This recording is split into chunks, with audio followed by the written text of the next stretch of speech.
I almost didn't record this. I sat down 3 times this week and walked away, made tea I didn't drink, stood at the window for a while, came back. I'm not sure what I'm doing, honestly. I'm not sure this will help anyone or if it's even meant to.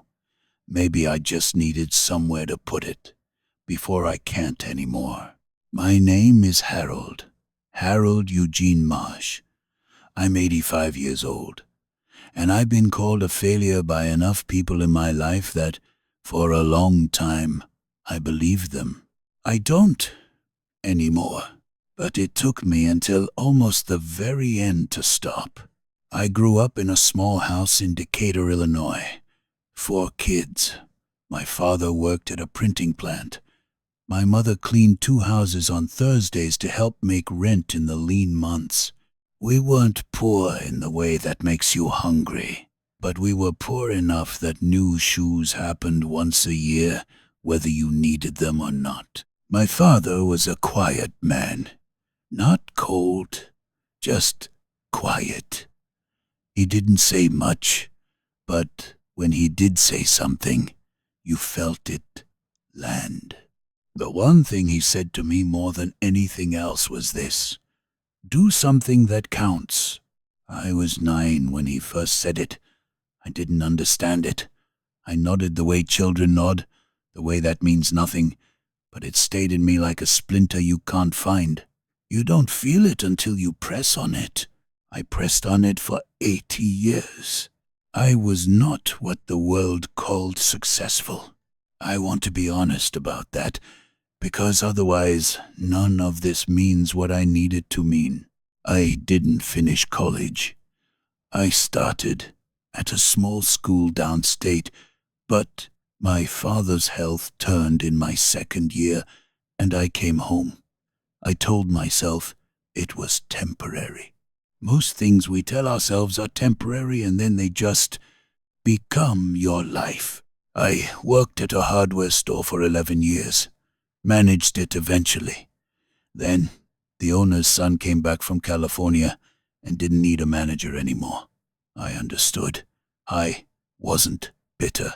Not then. After that, I drove a delivery truck for a medical supply company for almost 16 years. I knew every back road between Decatur and Springfield. I knew which hospitals had the slow elevators and which nurses would sign the clipboard without looking at it. I knew a man named Gerald who worked the loading dock and who had lost a son in Vietnam and who never talked about it, but who laughed loudly and without warning at things that weren't even that funny. I loved Gerald. He died in 1994. I still think about him sometimes. I never owned a business, never had my name on anything, never made more money than what paid the bills, and put a little away for a winter that always seemed to come. The world has a word for men like me, several words actually. I heard them at reunions, in the way certain relatives asked about my work and then moved on quickly when I answered, in the silence that followed when someone asked if I'd ever thought about doing more with myself. I thought about it. Every day for 40 years I thought about it. I married a woman named Louise in 1965. She was 23. I was 24. We met at a dance that neither of us had wanted to go to.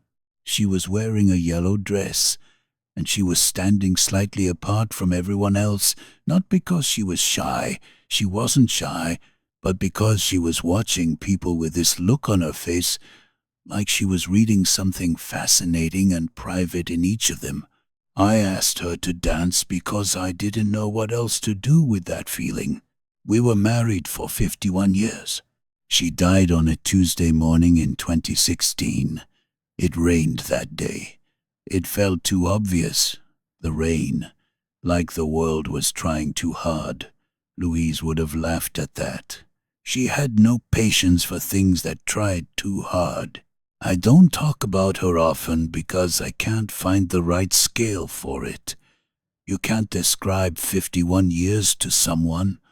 You can't hand someone 51 years and say, "Here, feel this." So I usually just say she was a good woman and leave it there. But that's like saying the ocean is wet.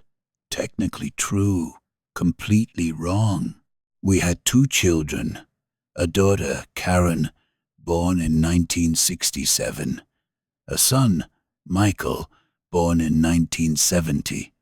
Karen lives in Portland now. She teaches middle school science, and she has her mother's laugh, exactly her mother's laugh, and the first time I heard it after Louise died, I had to leave the room. Michael lives 20 minutes from me. He comes on Sundays and we watch whatever game is on, and we don't talk much, and it's the best part of my week. I was not a perfect father. I need to say that plainly. I worked long hours and told myself it was for them. Some of it was, but some of it was also because the truck was easier than being home. When you're driving, you're moving. When you're home, you're just there, inside all of it. The noise and the needs and the smallness of your life looking back at you. I miss things, not big things, nothing dramatic. I didn't miss birthdays or graduations. What I missed was smaller and harder to name. The kind of presence that doesn't show up in photographs. The kind of being there that children feel but can't tell you about until they're old enough to have children of their own. Michael told me something about 4 years ago. We were sitting at my kitchen table and he said, out of nowhere, the way he does things, "You know, I didn't think you liked being home when we were kids." I didn't say anything for a long time. Then I said, "I didn't know how to." He nodded. And that was it. We went back to our coffee, but something shifted in the room. Something that had been pressed against the wall for 40 years finally just sat down. I'm going to stop here for a moment. Not because I'm tired. I am tired, but that's not why. I just want to sit with that for a second. Because that moment at the kitchen table with Michael, that right there, that was worth more to me than anything I was told I should have been chasing. And I almost didn't have it. I almost kept that distance between us for the rest of my life because I didn't know what to do with the smallness of myself in the room. That's the thing nobody told me. The smallness wasn't the failure. The smallness was where the real thing was hiding. There was a man I worked with at the hardware store. His name was Denny Capullo. He was the kind of man who had opinions about everything and energy enough to fill a room and then complain the room wasn't big enough. Denny was always working on something. A scheme, he called it. Always smiling when he said it. He was going to open his own store. Then he was going to get into real estate. Then he had a cousin in Phoenix who had an opportunity. Always an opportunity. He'd talk about it during lunch, leaning over his sandwich, and you could see how alive it made him, the talking about it. Denny never did any of it. Last I heard, about 15 years ago now, he was still in Decatur, working at some big box hardware chain that had put most of the small stores out of business. Someone told me he seemed bitter. I wasn't surprised. I also wasn't sure I felt sorry for him in the way I thought I would, because Denny had spent so much time talking about the life he was going to live that he never quite settled into the one he had. I don't say that to be cruel to Denny. I say it because I understood it from the inside. I had my own version of it. Mine was quieter. No schemes. No cousin in Phoenix. Mine was more like a low hum. A constant background feeling that wherever I was supposed to be further along. That whatever I had done that day, it wasn't quite enough. That the real life, the one that counted, was still somewhere ahead. That hum followed me for decades. I don't know exactly when it stopped. It wasn't a moment. It was more like one day I noticed it wasn't there anymore. The way you notice a noise has stopped only after it stops. I had a doctor for many years named Dr. Okafor, Nigerian man. Brilliant. Calm in a way that felt like it came from somewhere deep in him, not performed.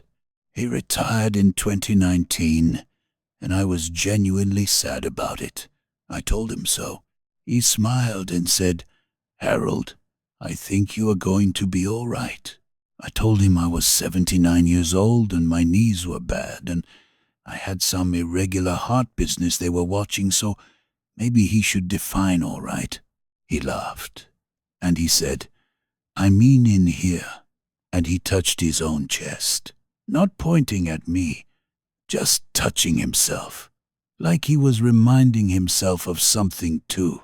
I've thought about that moment more times than I can count, not because it was wise, not because it taught me something, but because it was kind.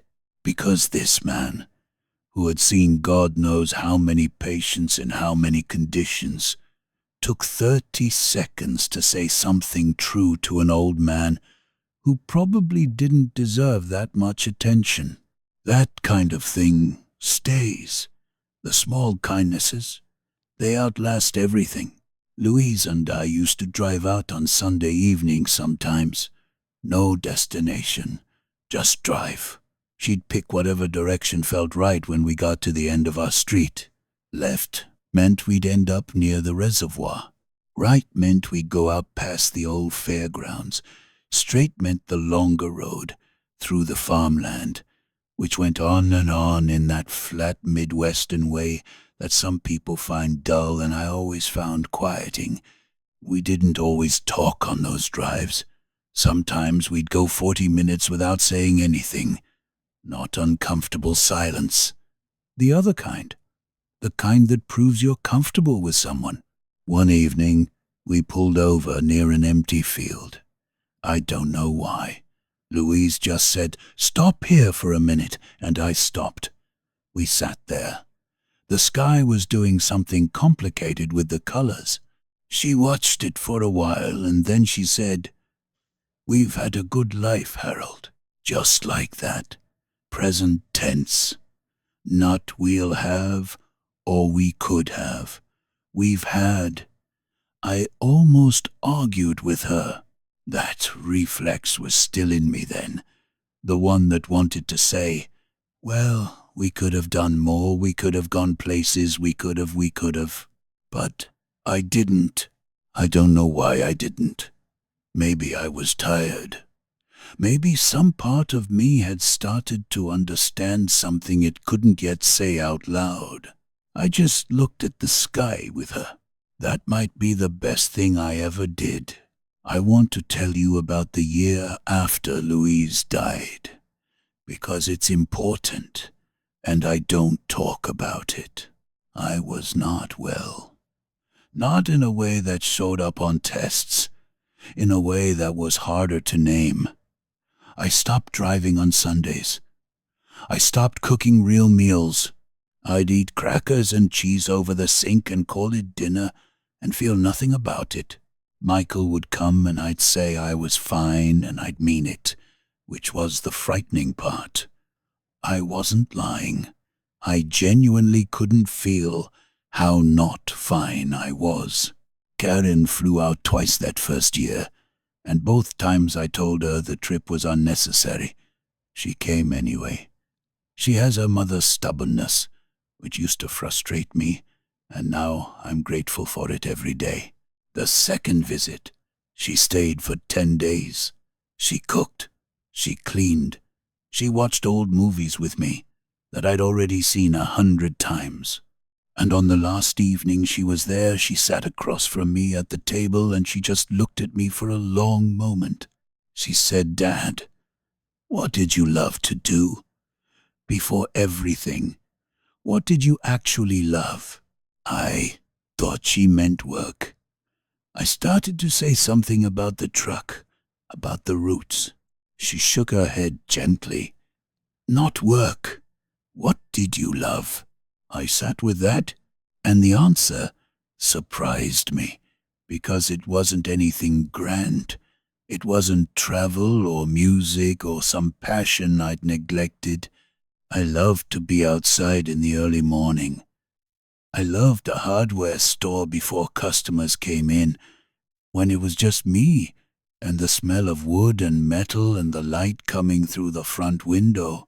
I loved watching Michael and Karen argue at the dinner table in that escalating way children have, that somehow always made Louise and me look at each other across the table with that look, that private look, that meant, can you believe these two? Can you believe we made these two people? I loved the Sunday drives. I loved Gerald laughing at things that weren't funny. That was the life. That was the whole thing, right there. And it had been there the whole time, and I had spent decades feeling like it wasn't enough. The thing that took me the longest to understand is also the simplest. The measuring stick I was using wasn't mine. I had picked it up somewhere. School, maybe, or the way my father said, do something that counts, and I had translated that into something he never meant. He worked at a printing plant his whole life.